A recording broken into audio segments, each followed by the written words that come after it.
It was all very well to join them, but speaking to them proved quite as much as ever an effort beyond my strength.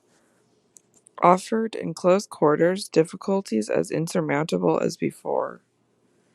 This situation continued a month, and with new aggravations and particular notes, the note above all, sharper and sharper, of the small ironic consciousness of the part of my pupils. It was not, I am as sure today as I was sure then, my mere infernal imagination. It was absolutely traceable that they were aware of my predicament, and that this strange relation made, in a manner, for a long time, the air in which we moved.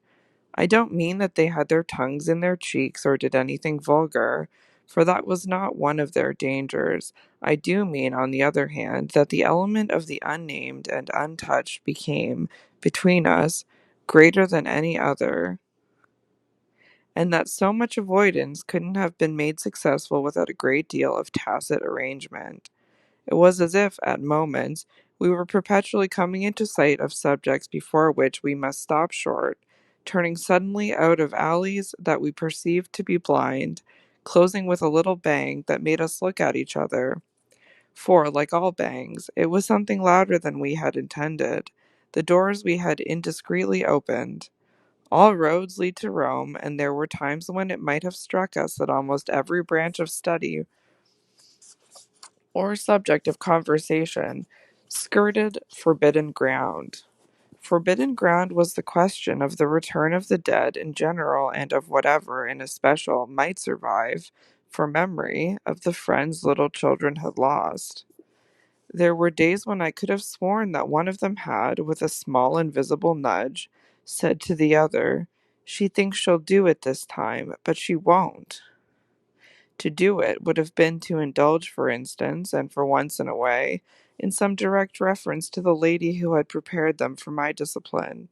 They had a delightful endless appetite for passages in my own history to which I had again and again treated them.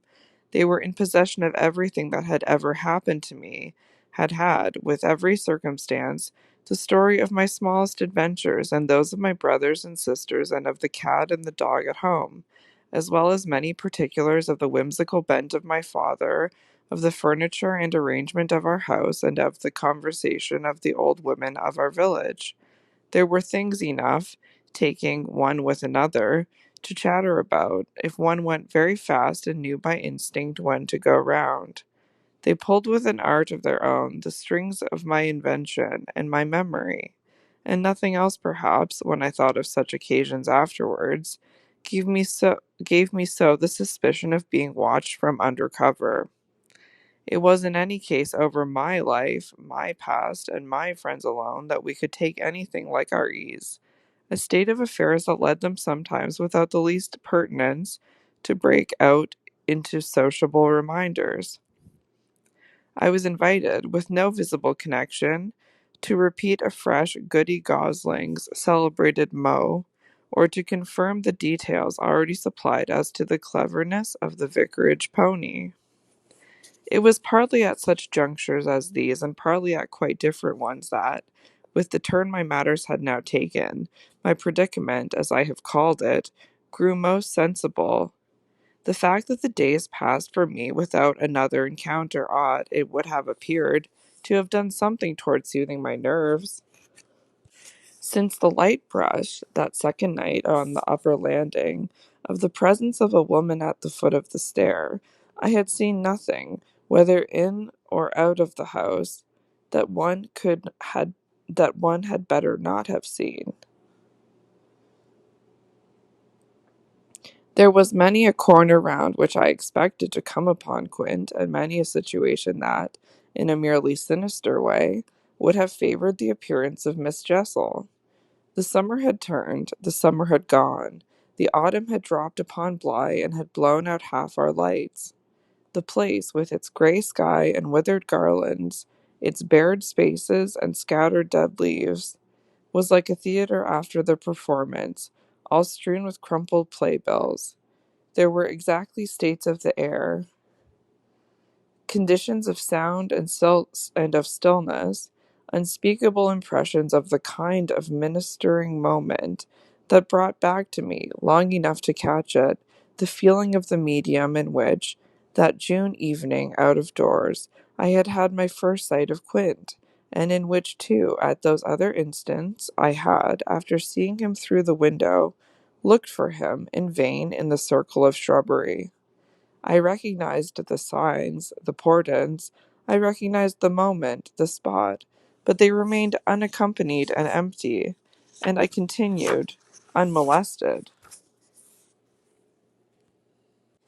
If unmolested one could call if unmolested one could call a young woman whose sensibility had, in the most extraordinary fashion, not declined, but deepened. I had said in my talk with Mrs. Gross on that horrid scene of Flora's by the lake, and had perplexed her by so saying, that it would from that moment distress me much more to lose my power than to keep it. I had then expressed what was vividly in my mind, the truth that, whether the children really saw or not, since, that is, it was not yet definitely proved, I greatly preferred as a safeguard the fullness of my own exposure. I was ready to know the very worst that was to be known. What I had then had an ugly glimpse of was that my eyes might be sealed just while theirs were most opened. Well, my eyes were sealed, it appeared at present, a consummation for which it seemed blasphemous not to thank God. There was, alas, a difficulty about that. I would have thanked him with all my soul had I not had in a proportionate measure this conviction of the secret of my pupils. How can I retrace today the strange steps of my obsession? There were times of our being together when I would have been ready to swear that, literally, in my presence, but with my direct sense of it closed, they had visitors who were known and were welcome.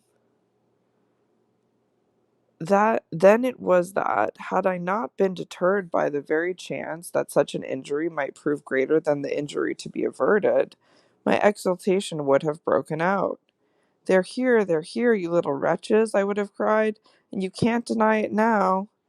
The little wretches denied it with all the added volume of their sociability and their tenderness, just in the crystal depths of which, like the flash of a fish in a stream, the mockery of their advantage peeped up. The shock had in truth sunk into me still deeper than I knew, on the night when, looking out either for Quint or for Miss Jessel, under the stars, I had seen there the boy over whose rest I watched, and who had immediately brought in with him, had straightway there turned on me, the lovely upward look with which, from the battlements above us, the hideous apparition of Quint had played. If it was a question of a scare, my discovery on this occasion had scared me more than any other, and it was essentially in the scared state that I drew my actual conclusions. They harassed me so that sometimes, at odd moments, I shut myself up audibly to rehearse. It was at once a fantastic relief and a renewed despair, the manner in which I might come to the point. I approached it from one side and the other while, in my room, I flung myself about, but I always broke down in the monstrous utterance of names. As they died away on my lips, I said to myself that I should indeed help them to represent something infamous, if by pronouncing them I should violate as rare a little case of instinctive delicacy as any schoolroom probably had ever known. When I said to myself, they have the manners to be silent, and you, trusted as you are, the baseness to speak, I felt myself crimson, and covered my face with my hands. After these secret scenes I chattered more than ever, going on volubly enough till one of our prodigious palpable hushes occurred. I can call them nothing else. The strange dizzy lift, or swim, I try for terms, into a stillness, a pause of all life, that had nothing to do with the more or less noise we at the moment might be engaged in making, that I could hear through any intensified mirth, or quickened recitation, or louder strum of the piano. Then it was that the others, the outsiders, were there. Though they were not angels, they passed, as the French say, causing me, while they stayed, to tremble with the fear of their addressing to their younger victim some yet more infernal message or more vivid image than they had thought good enough for myself. What it was least possible to get rid of was the cruel idea that, whatever I had seen, Miles and Flora saw more, things terrible and unguessable, and that sprang from dreadful passages of intercourse in the past. Such things naturally left on the surface, for the time, a chill that we vociferously denied we felt, and we had all three, with repetition, got into such splendid training that we went, each time, to mark the close of the incident, almost automatically through the very same movements. It was striking of the children, at all events, to kiss me inveterately, with a wild irrelevance, and never to fail, one or the other, of the precious question that had helped us through many a peril. When do you think he will come? Don't you think we ought to write? There was nothing like that inquiry, we found by experience, for carrying off an awkwardness. He, of course, was our uncle in Harley Street, and we lived in much profusion of theory that he might at any moment arrive to mingle in our circle.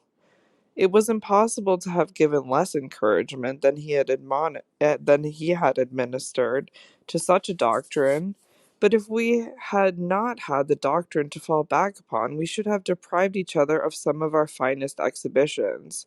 He never wrote to them. That may have been selfish, but it was a part of the flattery of his trust of myself. For the way in which a man pays his highest tribute to a woman is apt to be but the more festal celebration of one of the sacred laws of his comfort.